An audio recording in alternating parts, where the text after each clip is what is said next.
jati, saya ucapkan salam kepada sahabat-sahabati. Ikan hiu makan kepiting. Yuk simak informasi penting.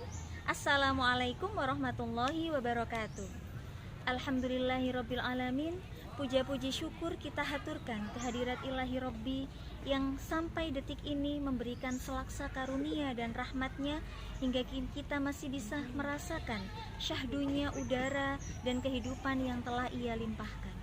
Sholawat dan salam tetap terhaturkan kepada junjungan kita Nabiullah Muhammad SAW yang telah menunjukkan jalan cahaya dari suramnya degradasi moral menuju indahnya jalan intelektual, yakni agama Islam sebagai rahmatan lil alamin.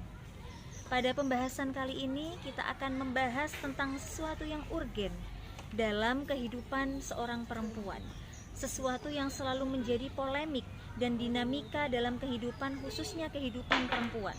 Kenapa sih lagi-lagi harus perempuan yang menjadi pembahasan? Ada yang tahu jawabannya? Yuk simak pembahasan kita kali ini mengenai bolehkah perempuan memimpin, reinterpretasi konsep Al-Qawwamah. Kita bahas dulu apa itu kepemimpinan.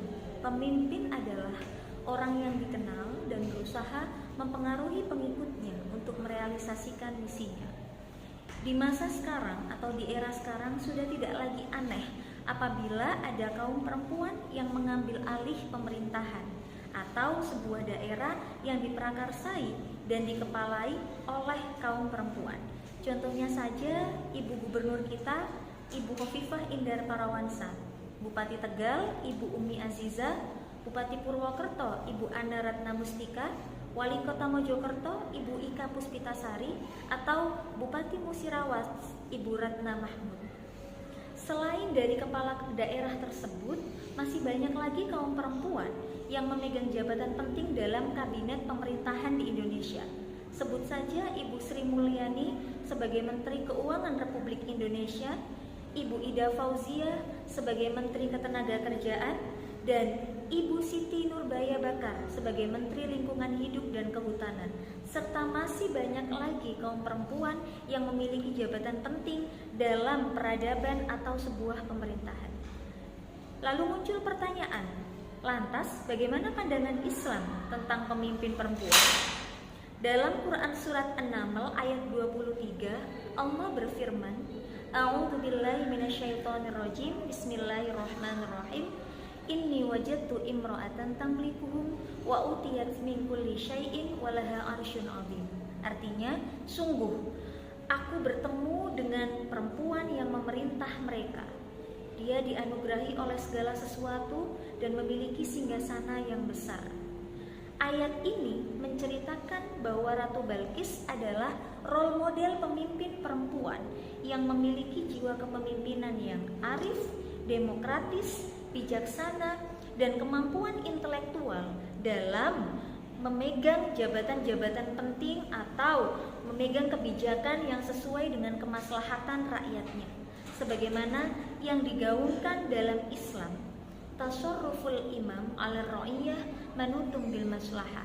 Artinya, kebijakan-kebijakan yang diambil haruslah memperhatikan pada kemaslahatan rakyatnya.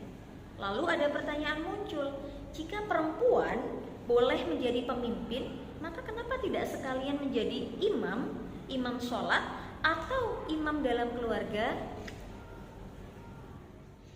Di dalam Quran Surat An-Nisa ayat 34 dijelaskan bahwasanya ar-rijalu qawwamuna 'alan nisa.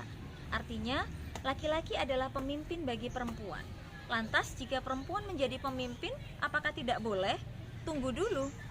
Pemaknaan kata qawwamah ini sangat luas dan banyak sekali, termasuk interpretasi para ulama yang tidak menyudutkan dan mengintimidasi satu gender, termasuk Al-Qurtubi. Contohnya, ketika Al-Qurtubi memaknai qawwamah sebagai pemberi nafkah, yang artinya tanggung jawab sebagai pemberi nafkah ini dilakukan oleh laki-laki. Apabila laki-laki tidak mampu, maka qawwamah ini bisa direkonstruksi ulang. Ayat ini tidak bisa dijadikan landasan untuk melarang perempuan menjadi pemimpin dalam sebuah organisasi atau pemerintahan. Kita analisis lagi asbabun nuzul dari ayat 34 ini.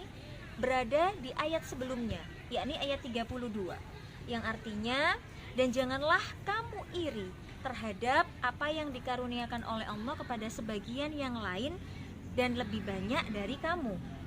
Sesungguhnya laki-laki itu sebagian dari apa yang diusahakan dan perempuan itu sebagian juga dari apa yang diusahakan. Jadi dalam ayat ini sudah dijelaskan bahwasannya memang tidak ada intimidasi satu gender antara laki-laki dan perempuan. Konsep qawamah dalam Quran surat An-Nisa ayat 34 menurut para mufassir tidak bisa dijadikan landasan untuk melarang kepemimpinan perempuan, karena ayat ini tidak sedang menceritakan norma kepemimpinan laki-laki, tetapi menjelaskan tentang norma tanggung jawab yang harus dipikul oleh orang yang mempunyai kapasitas, kemampuan, serta ekonomi yang berkecukupan. Mafhum mukhalafahnya, jika dalam praktiknya perempuan mempunyai kapasitas, ekonomi, dan kemampuan, maka dia juga harus untuk menolong orang-orang yang ada di sekitarnya, baik di lingkungan keluarga maupun masyarakat sosial. Ada satu pepatah mengatakan, didiklah satu perempuan, maka ia akan mendidik sebuah generasi. Perempuan bisa menjadi apapun yang dia inginkan tanpa harus dihadapkan pada pilihan sulit. Perempuan bisa menjadi multi talent sesuai dengan porsi yang ia laksanakan. Woman is pride. Sekian dari saya. Wassalamualaikum warahmatullahi wabarakatuh.